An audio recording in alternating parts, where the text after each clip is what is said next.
জিজ্ঞাসা করছে, বেটি নাক কান তো কাটা গেল, আমি সর্দার, যেদিকে যাই সবাই আমার দিকে তাকায় কেমন ভাবে জানি। আবার কেউ কেউ প্রশ্ন করে, তোমার পুত্রবধূ কোত্থেকে নিয়ে আসলে?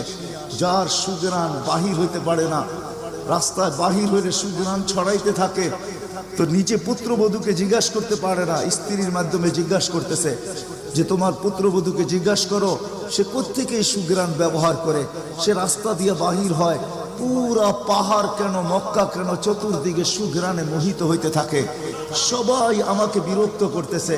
তো বলতেছে, শোনো, আমিও তোমাকে বলবো বলে ভাবছিলাম।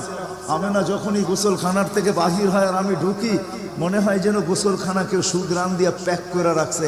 আমি জিজ্ঞাসা করব, কিন্তু ভাবতে লজ্জায় জিজ্ঞাসা করতে পারতেছি না, যে এক তো স্বামী হারা পুত্রবধূ, স্বামী নাই, বড় দুঃখী, আমি তাকে জিজ্ঞাসা করব, তো জিজ্ঞাসা করব কি করে? চলো দুইজনে মিলেই জিজ্ঞাসা করি। আমেনাকে ডাইকা জিজ্ঞাসা করতেছে, বেটি জিজ্ঞাসা করার ছিল না, কিন্তু সমাজে মুখ দেখাইতে পারতেছি না, তোমার এই শরীর থেকে সুগ্রাণ কি করে বাহির হয়, সুগ্রাণ ছড়ায় কি করে, তুমি কোত্থেকে খুশবু আনো সুগ্রাণ?